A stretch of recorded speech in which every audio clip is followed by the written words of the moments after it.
And welcome to Celebrian Part 10. Yes, we have made it all the way to Part 10. If you are under 18, please leave now. This is sexual content story. Last we left Celebrian, she was noticing that her breasts were becoming larger. And, yeah, that's about it, really. And they like ice cream. So let's get started.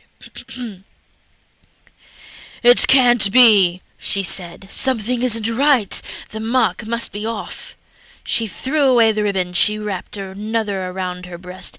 This time she cut the ribbon to the length necessary to wrap her breast. She even left a little extra to hold the ribbon together, she told herself, although she really knew it was to defer the inevitable judgment. By the following week, no matter how much she squeezed and mashed her breast, just one of them, she could not make the ribbon join. There was no denying it. Besides, the other signs were just as obvious. Only fear and denial had let her go this far. Her hands could no longer contain her breasts. Once they easily cupped her apple mounds, but they could not contend with what was now the size of a modest grapefruit. Oh, that's so large, that's so painful. Neither could she ignore her nipples that thrust from the shift of her gown, where they once had barely dented the cloth. And she had several times caught Elrond staring at her breasts, although he had not yet said anything. It was time to talk to him, though the thought shamed her deeply. There was no other choice. That night, in bed, with her hands across her chest in unconscious, futile attempt to stifle the growth of her bosom, she spoke to Elrond. "Elrond, my love, I must speak to you." "Of course, my sweet." Elrond knew what she would say, but he let her get to it on her own. He had no fear. Such petty magic of the orcs could be dealt with. The orcs! Elrond waited for her to continue. "The orcs put a liquid on my breasts to make them grow. I had thought it was too long ago and the risk had passed, but my breasts are... Yes, they have grown," said Elrond. He took her into his arms to comfort her. He was not attracted by her ampile bosom. It was not elvish. Big breasts were for humans and fat orc cows. But he still loved his wife. "Fear not, Celebrian. I can turn back this magic." The next day Elrond worked his magic. Celebrian had stripped to the waist, and her large breasts sat full, firm and high on her chest. In time, if nothing were done about her breasts, she knew they would soften and sag some, but as their new size was only 2 weeks old, for now they held firm. And though she knew her husband felt no arousal by their firm mass, she herself felt warmth in her loins and had to stifle a desire to caress them before her husband.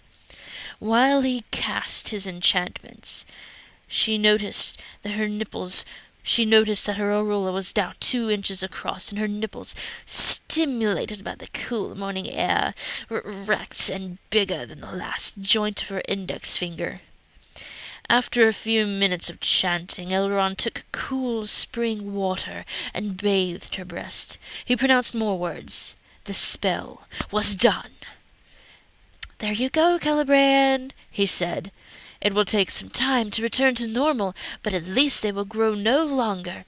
The spells of the orcs are not strong unless willingly accepted. All will be well." Elrond had turned his back on Celebrian while he spoke, so that he could gather the basin and other items used during the spell. So he did not notice Celebrian jump with a shock that sent her grapefruit breasts bouncing. The words, "willingly accepted," shouted in her head. Now she's hearing voices. She had asked for the spell. She had been under the effects of the draught, but nonetheless she had begged for her breasts to be made large. She had asked for great breasts to match your wonderful chicken. She remembered the words perfectly. How big could that be? She wondered. Surely not as big as the orc bitch. That creature's breasts had stretched to her waist, and neither was the orc bitch short, being almost 6 feet. Nor had her boobs been flabby, empty husks.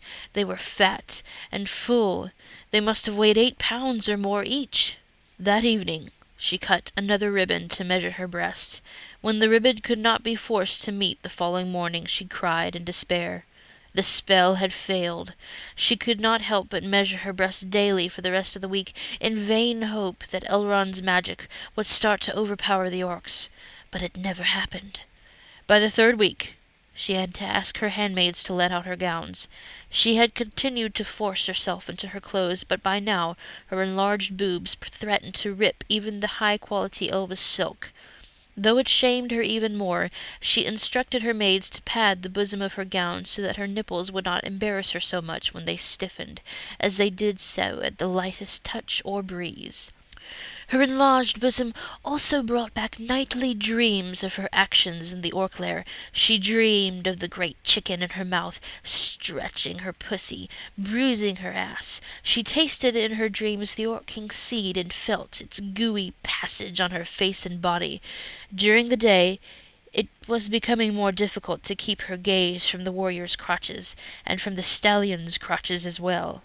By the 4th week, she came to realize that she enjoyed her new breasts. She enjoyed the coveted looks from both males and females. She enjoyed the heft to them as she moved and took to giving her step an extra edge so that she could feel them bounce. She liked the feel of one's breast rubbing heavily against the other, something her previous apple-sized breast could never manage. Perhaps, most of all, she loved to rub her nipples. Although she had precious few moments of privacy in which to explore the feeling, they seemed to be as sensitive as her clit. Twice she had been able to come while just fondling them. But despite the pleasure she found in her new bosom, she could tell that Elrond's patience was drawing to an end. On the 3rd day after the failed spell, she had mumbled something about the orc shaman had been an ancient, seasoned magician. A lie, of course. She had never seen a shaman.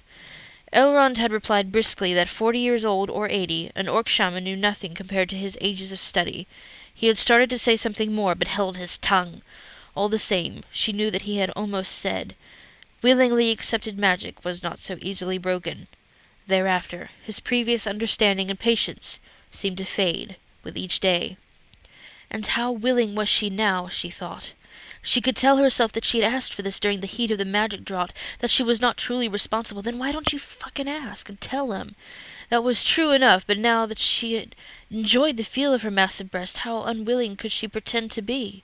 She still checked the size of her breast with trepidation every day, but once the check was done, she also caressed those same breasts and teased those growing nipples. One more thought came to her, one more confirmation of her depravity. It concerned the ice cream. It was a simple enough pleasure enjoyed by the entire household, but it came to her that the orcs had fed her milk when they were growing her breasts, and her breasts had not started growing again until ice cream came to Rivendell.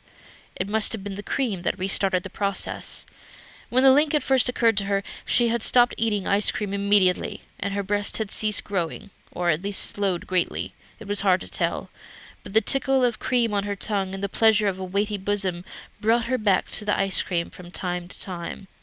The growth of her breast slowed, but it did not cease. And we will continue next time in Part 11 of Celebrian, the dramatic reading for A Bad Fic.